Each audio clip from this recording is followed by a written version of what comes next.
nothing growing quicker than the FTN college basketball betting family. And that's why you are here. Thank you again. I appreciate you. We appreciate you here at FTN. Mike Randle, we have grown on Saturday. We had the biggest show we ever had, which was following the biggest one the prior Saturday. You guys have made this possible. Thank you so much. And we are cruising here to March Madness. I cannot wait for March Madness to start. You should see the content we have planned for you.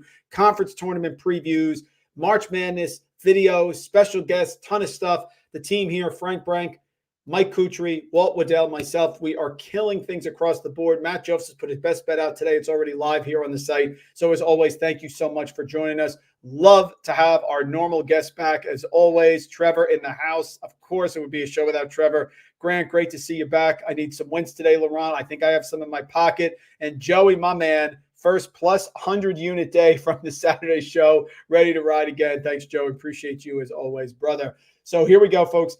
There are a couple key plays today that are aligned among our sharps. They are also aligned with our models, which are great. I want to get into it. Good plays today, good games. Let's get at it. We're coming today. We're coming tomorrow at 2 o'clock as well, and we'll be here Saturday at 9:30 as we always are. So make sure you don't miss it. And again, get in the comments, make some comments, have some conversation. I give you my picks, but we're here to discuss. Fade, follow, that's up to you. We're going to keep it rolling here, keep things going right. And don't forget right now, guys, 25% off FTN Daily, FTN Bets, promo code FTNSB. You know what that means, Super Bowl. And, of course, we have a ton of great stuff on the site as well. Here we go. Regression is the key. And there's a couple themes I'm going to get to you about today. And the first one is regression is the key. I think at some point, High Point is going to give it back. They've been a monster. And if you did not see recently, High Point at home, the fans are crazy. It's one of the best home court advantages you can have. They have the nation's longest winning streak under Allen Huss. Big South. They are a perfect 9-0. So this is a perfect 9-0 High Point team. This is a team on a 12-game winning streak. This is a 20-4 High Point team, and they're great. They're great from the free throw line, but they don't force a ton of turnovers. And the closest game they had in quite some time was UNC Asheville, who got to the window getting 5.5. And today they are playing away at UNC Asheville. If not now, then when? I will take the 2.5 points with Asheville. I'll tell you this. After this game, it is tough for me to find a loss, maybe away at Longwood to end the year. But I think this is a big one here for Asheville. I am taking Asheville plus 2.5 to end the impressive streak of High Point, who could start another streak soon. I just don't think it starts tonight. Michigan is a train wreck. And guys, you know, I have stayed true to the teams and the coaches that I fade all year long. And it's up and down. But this year so far, we have been fading Michigan, and it has been a cash cow. 6-16 against the spread. That is what Michigan is, folks. They are 8th worst here in college basketball. We're going to do it again. I love this Wisconsin team. I know they struggled against Purdue. I know they gave it back to Nebraska. All the more reason tonight I think they get things right here against Michigan. So I am going with Wisconsin, even though it's that 5.5 number, which always makes me nervous. I am going here with Wisconsin minus 5.5 against Michigan. Syracuse is really good at home. Louisville has battled. I have to give credit to Louisville. I did not think they're going to be able to battle this much, but Syracuse can score, and they particularly can score at home, and they do well. Adrian Autry in his first year, 14-8. I think that's success. They have lost 3 of their last 4, but 2 of those games, Boston College and Wake Forest, were on the road. They had nice 4 days off here to get ready for Louisville. I think they right the ship here against Louisville at home. I think they score. Louisville, on the other hand, nice win over Florida State at home, 101-92. Now they go on the road. It's a different story. They played at Clemson. They lost. They played at Wake Forest. They lost and gave up 90. They played at North Carolina. They lost by 16. Don't like them here. I'll take Syracuse in the first half as well, minus 4.5. I just think they're going to be able to score and put a ton of points up. I don't think Louisville is going to be able to stop them. Kadari Richmond is back for Seton Hall. I don't trust Georgetown. Kadari Richmond back. This is a Seton Hall team that has to get things right in the Big East. They've had some struggles because of the injuries, but I still believe that Shaheen Holloway is one of the best coaches in college basketball. Triple overtime loss at home to Creighton, a game they should have won. Providence at home, they lost by 4, very close game. Richmond in that game, I think he was out in that game, which was a key. If he plays, I think they win. And then Marquette away, they got blasted. I think they got right against DePaul. They looked like their old self. Richmond came back and played a few minutes, 7-4. This is a Seton Hall team under Holloway that plays great defense, that guards you, that makes their free throws. I think they cover against a Georgetown team that's just going the other direction. Ed Cooley, just end the season. JETS come back next year. Let's see how it goes. SIU, it's too many points here against Drake.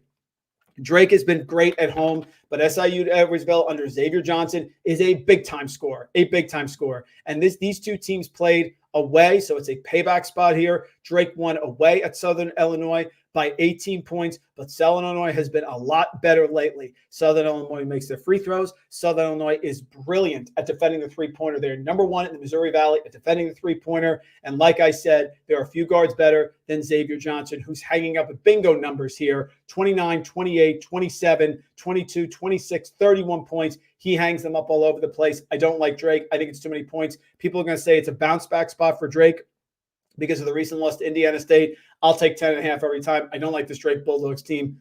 I'm going with them. Scott Cross against Marshall at home. They shoot the three well, and they turn you over, and they play defense. I've hopped off of Scott Cross a little bit because sometimes we don't do everything universal. It's not we bet them every single time. But Scott Cross has been one of the best cover people in all of college basketball. 14-5-1 against the spread. They're number 7 in the country, ATS. Marshall team, not at its normal level. Troy at home, I know it's 8. I think it's double-digit win. Remember, Troy, 1 game behind App State here in the race for the lead in the conference. They can't afford to stumble. If they can just get App State to lose one more time, they can get a share of that Sun Belt championship. So they're 1 game behind App State. They're a half game behind of James Madison. Marshall has been very up and down. Metrics aren't there. Not great at defense, especially defending the three. Not great on shooting free throws, barely above 70%, and not great on offense as well. Fast pace. Troy will love it. They'll get into it, and they'll be able to score, especially at home. San Diego State, this is a momentum play. San Diego has been better, rather. Not San Diego State. San Diego has been better recently under Steve Lavin. Look at what they've done their last few games here under Steve Lavin. And now they're hosting Loyola Marymount, who you guys know I'm always going to try to fade because I just don't like Stan Johnson, and I don't like the fact that they have to rely on three-pointers to generate so much of their offense. Last few games, Portland away, hung 85, and they won. San Diego. Pepperdine away, won by 2, 69. San Francisco away, really tough place to play. Did score 80, but they lost. And then Santa Clara away, 70-59, a big win. Now they're playing Loyola Marymount. I think it's a coin flip. You're going to give me 3.5. Totally fine. Don't like this Loyola Marymount team. Got blown out by Gonzaga. King of the little people. I think San Diego keeps this game close. They haven't played yet. I'm going with them. Everyone is on Creighton tonight. I have told you about Creighton, and I'm still kicking myself because I did not take Butler in that game at home. Folks, enough with Creighton. They shoot threes. They don't get anything inside. They drive to kick the ball out. That's a lot of variance you're going to get there. Now they're on the road. They're going to have to make threes on the road at Providence, which are the toughest places to play, always difficult, and their defense is a joke. Their defensive metrics are good, but you can break them down off the dribble whenever you want. Providence now, lifeless performance against Villanova, so everyone jumps off of them. This line looks too good to be true. And remember, the lines right now are super sharp. There are games you used to be able to get years ago where the line is so much tighter now, and we're later in the year, so the lines are getting sharper. What is this line telling you? Creighton, better metrically, great offense. Providence, still struggling because Providence has not been at full strength for quite some time. So people are doubting this team big time. You know, they were good earlier in the year. They ended up losing Bryce Hopkins. Now they've lost 2 straight games away. Now's the time. Creighton's going to roll. No way. This line is a line that is telling you to take Providence, just like last night. The Old Miss getting 3.5 against South Carolina. Why would Old Miss, who's been terrible on the road except for 1 game this year, Ole Miss can't win on the road. South Carolina beat Kentucky. South Carolina beat Tennessee. Why would it only be 3.5? Because he's going to tell you it's a close game. And that game was a blowout by South Carolina the entire time, yet they came back and covered. This line is telling you it's a close game. I'm taking Providence. One of our biggest edges in our FTN models today is Bellarmine and Stetson. Frank Brank put this in immediately as soon as it came out, which was great. I think we have a 10% edge at Bellarmine plus 3.5 minus 110. That's a 62% chance of winning. I like Bellarmine home. They're well coached. You're going to look at this. You're going to look at their record and say, no way, no problem. I'm going the other way. I will take Bellarmine in that spot. One more, and then I'll get to the questions here. I like Nebraska plus 6.5 against Northwestern. So does our model. Our model has Nebraska, 8.9% edge, 62% of winning here at the FTN model. Nebraska plus 6.5 against Northwestern. Nebraska has been very feisty when they're full strength. They have Gary back now. Tomenga was hitting threes last time. Really tough battle against Illinois. I like this Nebraska team good, well coached by Fred Hoiberg, going against Chris Collins here. Northwestern, very tough at home. 6.5 just seems like a lot. Let's get to your questions here across the board really quickly. UNC is my play. I agree with you, Jerry. I'm on them tonight. I think, again, you always want regression. A team that's shooting hot from three-point range, you say, at some point it's got to slow down. A team like UNC that was pounding everyone, they're starting to show regression. I think we're due for some high-point regression here, aren't we, tonight? And UNC Asheville's a team we've loved, by the way, as well. Trevor believes in fading Juwan Howard. I also believe in backing Greg Gard to be positive about it. I like UNC Asheville. Can't win them all. Somebody tell me to go to High Point tonight. It's fair. It's fair, Laurent. If you have a gut, then go with it here. It's a close game. It's a coin flip. It's not a lot of points. So if High Point does win, there's a good chance they cover. I just think Asheville, especially Asheville on the money line, could be the play tonight. Jerry, Providence just bad. You could be right. You could be right. Why is that line so low? Why is that line so low? They're just bad. They've looked terrible. Last 2 games. Maybe it's a bad line is what you're telling me, Jerry. Could be possible. I think so. It's a plug your nose play. I agreed it. They shot the lights out in 24 free throws. And remember, Trevor, last time they played, Providence went there. They had just lost Bryce Hopkins. They went there to Creighton, and I know they covered, and they only lost by 6 or 7 here. Nebraska Rough Street was without Gary. Yes, Gary is back, and they've been playing well. Let's see. Oh, that's right, Joe. You like Stetson. That's right. That's right, Stetson guy. Yeah, I like Stetson too, just not in the spot at Bellarmine. That's the whole thing. Jerry, we'll get to UCLA. We'll be back in a minute on that one. Let's keep going here. A couple more plays flying through. We got to the window in this one. Eastern Kentucky had this one in the action show as well. Eastern Kentucky returned a ton of players last year that went to the CBI finals. Eastern Kentucky has been the class of the ASUN the entire year. Under A.W. Hamilton. Yep, they're 8-1.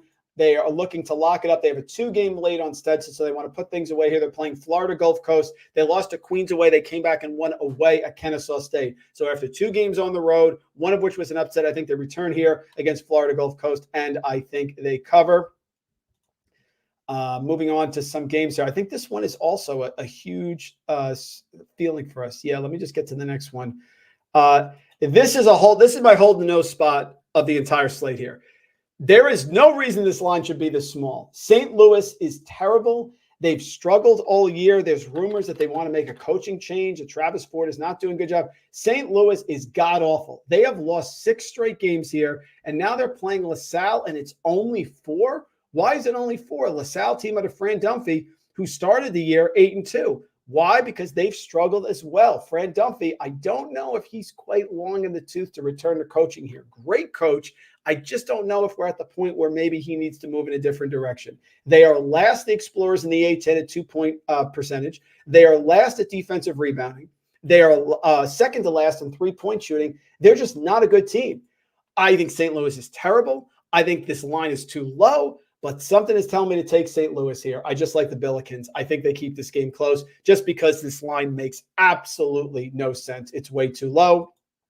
I'm going with Indiana State at home against Valpo. It's a lot of points. We got burned by the backdoor cover with Houston yesterday against Oklahoma State, so I understand if you want to stay away from it. But Indiana State is coming off the Drake win. I don't think it's a letdown spot. They have Missouri State away. That's fine. Illinois State, Southern Illinois. They should win every single one of their games. They're just a dominant team now. And as much as I like Valpo's had a rough run here. They're on the road again. They lost at home to Evansville, which should not happen. Now they're going to Indiana State. I also don't mind the first half line here with them as well. Wofford on the road with a new coach is a team that always been questioned about. East Tennessee State can be very tough. Wofford on the road is a challenge for me, especially under a new coach with a team that does not shoot free throws well. They are the worst free throw shooting team, the Terriers, in the SoCon, 58.4%. That's right, 58.4% from the free throw line. I cannot take a team to cover on the road with a 2.5-point spread when you are in that situation. On the other side, East Tennessee State, not great at scoring, but great on the offensive boards. I think they push around Wofford today, and they're able to get this cover. I've loved Tennessee. I'm shooting myself here for taking Kentucky over Tennessee because Tennessee has been my team. I'm telling you, the Rick Barnes train, the flu, that it goes away once you end up coming to March. I think that's a bunch of baloney. I love Wisconsin. I love Tennessee. I think the slowdown teams with veteran players and a Tennessee team that finally in Dalton Connect has a big-time score is at a different level. We're taking Tennessee minus the 13.5 here at home against LSU. Lehigh always competes and has played well. We've done well with Lehigh against the spread. They're a team that lately against the spread has also been very good. They're 12-7 Lehigh overall this year against the spread for a team that doesn't have a great record, only 7-14. And don't look now, Lehigh has gone cover, and lost by a half point in the last game as well. So Lehigh is playing well. Army stinks. We liked them earlier in the year, but new coach, a lot of turnover here, not taking them on the road. I think Lehigh is ready to roll. Xavier -3. I've hated Villanova all year. I've told you that. I think Kyle Neptune is not the right person for that job. Yes, they're coming off a nice win. They are just 11-11 against the spread, and they have not been great here in conference, just 12-10 overall. They have failed to cover 3 of their last 4, 4 of their last 6, and 6 of their last 8. Don't like this Villanova team. Xavier can score at home. You have seen Xavier lately at home under Sean Miller really be able to light it up and put some big numbers up. They have played well against Georgetown, well against Butler, well against Providence, well against St. John's. They struggled against Connecticut, and, of course, they struggled against Creighton. But they did cover in that game by a half. So I like Xavier at home. I think they shoot the 3 well. Villanova slows the pace. And the problem with Villanova, they just don't look cohesive. They're not shooting the threes as much. They still make their free throws. I get it. But, again, on the road, in conference, in the Big East, does Villanova have the chops to do that? I don't think so. I'm taking Xavier. Cleveland State is very sloppy. Cleveland State does not score from the free throw line. Cleveland State can turn the ball over a lot. Purdue Fort Wayne has been very up and down this year, but this is a situational spot play. Cleveland State is just a team that, again, very athletic, but I've seen them play teams like Green Bay. They gave it away. The Oakland game was terrible away. Now they're playing Purdue Fort Wayne. They beat Purdue Fort Wayne at home 75-68. Should have been a heck of a lot better than that. They're not great from the free throw line. They're not great from inside the arc. They're not great on the boards. They're like a poor man's James Madison. That's what Cleveland State is, and I'll take Purdue Fort Wayne to get the comfortable cover here. I'm going to take Auburn -5.5 against Alabama. Alabama with the very impressive performance at home, but I think there's a difference between Alabama at home and Alabama on the road. They played Auburn last time. Auburn had that game close, 79-75. I think we lost the cover by a half point, something like that. But now Auburn at home -5.5 when they're playing a game where they just lost to Alabama. They struggled away at Alabama. They struggled away at Mississippi, but they got right and blasted Vanderbilt at home, and that was an impressive second half. If Auburn is hitting shots, good night, because Alabama's defense is terrible. Auburn's defense is legit. Auburn is number 2 in the country in effective field goal percentage allowed. Auburn holds you under 30% from three-point range. Auburn is number 3 in the country at 2-point interior defense. Alabama cannot match them on offense. Unless Alabama is banging threes left and right tonight, they are not going to be able to win this game. They made 11 of 30 in their first matchup, and Auburn went 5 of 25 from three-point range and almost won that game. Auburn tonight -5.5. I love it. I think Bradley's turned a corner here. Big spread, makes no sense. Evanville has a good record. Nobody cares. Bradley is at a different level. I think they're dominating on the road as well as home, so I'm taking them there as well. I see the comments. I'll get to them, guys. I'll take the Citadel +11.5 at Western Carolina. Western Carolina, as much as they score, and they're a team that we love. I mean, how great is Woolbright? He's a tremendous player. But they're 16-7. They've lost 5 of their last 6 games. How has a team lost 5 of their last 6 games with all these great players? Well, it's very simple. They don't force a lot of turnovers. They're terrible inside the arc, and now they're chucking threes at an unsustainable rate. You saw them. The only game they played well is VMI. They lost at home to Chattanooga, which is terrible. Here comes the Citadel. These games are all usually close. Citadel is great. They're a disciplined team on the defensive boards. I am taking the Citadel +11.5 at Western Carolina because I just don't trust Western Carolina's offense. I think it's becoming and morphing into a little bit of Chattanooga, these feast or famine three-point shots. Sketchy line of the night is Arkansas State. So an Arkansas State team that's 10-13 is only going to be getting 4.5 points at home to James Madison. This lined open at 5.5. It's dropped to 4.5. This, to me, is the classic cocky James Madison spot on the road against an Arkansas State team that has played very well of late. If you look at their overall record, you're going to miss just how good Arkansas State is playing. They beat Texas State. They beat Southern Miss. They beat Louisiana Monroe. They went to overtime. They have either covered or kept games close ever since the Georgia State game on December 30th. They won big, beat Texas State at home, which was a close game. Louisiana at home, they were able to cover. Southern Miss away was the loss. Then they beat Texas State. They've covered. They're playing very well. I like this Arkansas State team. They get up and down the floor. Cocky James Madison. That's what this matchup is. And they're going to end up playing a James Madison team that I think is great against really good opponents, but struggles when they end up playing teams that are sort of equal to them or maybe a little inferior. That's where I think they struggle as well. Louisiana has been a cash cow for us, on fire here. Louisiana, well-coached team that is playing extremely well. Louisiana under Bob Marlin, they have the nation's ninth active winning streak at 7 straight games. You look at their record, you see 15-8. They're 8-3. They've won 7 straight games within the Sun Belt. I do not think they tripped up against Georgia State. They only have Bowling Green coming up, then Old Dominion. So they have App State in a couple weeks here. But Louisiana has been the class of the Sun Belt under Bob Marlin every year. And they are fantastic at locking you down from three-point range, and fantastic at forcing turnovers, and fantastic at making free throws. I'll take Louisiana here -8.5. And it's a bounce-back spot for Mississippi State, -8 against Georgia. Finally, as much as Mike White really stuck it to us early in the year, he started to become Mike White. Mississippi State just struggles on the road, but they're still really well coached by Chris Jans. And as much as Georgia had a great start and was 14-8, don't look now. Where's Mike White? They are 4-5 here in conference. Georgia has lost 3 straight games: Florida, Alabama, and South Carolina. The last 2 were at home. Lost to Kentucky as well. Lost to Tennessee at home. Now they're playing Mississippi State. Mississippi State on the road, not good. Away at Kentucky, loss. Away at Florida, loss. Away at Mississippi, loss. Away at Alabama, loss. What's Mississippi State at home? Beat Auburn by 6. Beat Vandy by 13. Tough game against Alabama, lost. Beat Tennessee at home. Mississippi State at home. Different team than Mississippi State away. You know the defense is going to show up if they can make some shots. It's good morning, good afternoon, and good night. Let's get to the questions, and we'll get out of here, folks. As always, I appreciate it. Yeah, Jerry, I get it. The St. Louis line is a hold your nose. I'm not telling you something. It's just last night there were some lines that jumped out to me that were super odd, such as Ole Miss. This one jumps out to me tonight. That makes absolutely no sense. I think St. Louis is terrible. It's a hold your nose spot.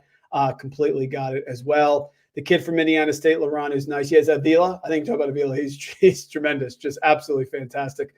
Bobby Oliveri shoots well. Yeah, I agree. And you may want to hit his prop, Bobby, as well. Check to see if Mike Kutri's got that in the Discord there. Oliveri, he hit those 2 threes last game as well. Really well done against St. John's.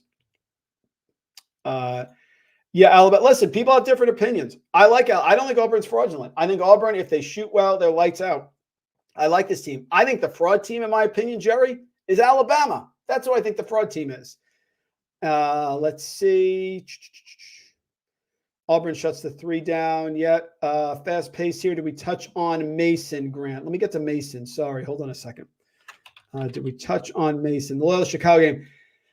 Yeah, Loyola Chicago has been a struggle for me. It's one of the teams this year, Grant, that I've usually faded them, but they really have stuck it to me recently. They won 5 of the last 6. I did get them against VCU. I did get them against Richmond, but I got to give them credit. They've been, 9-2 over their last 11, so that's what scared me off here. I like Mason. I do, but you got to learn. It's a fluid. It's a Bayesian process here, Grant. Loyola Chicago is pretty good this year. That's why I'm staying away.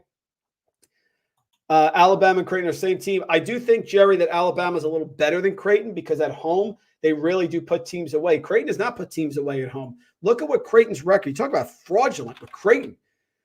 Creighton here at home, Providence with no Hopkins. They're like first game without Hopkins, 1 by 9, didn't cover. Home against St. John's, 1 by 1, did not cover, should have lost that game. Home against Xavier, 7, did not cover. Home against DePaul, okay, whatever.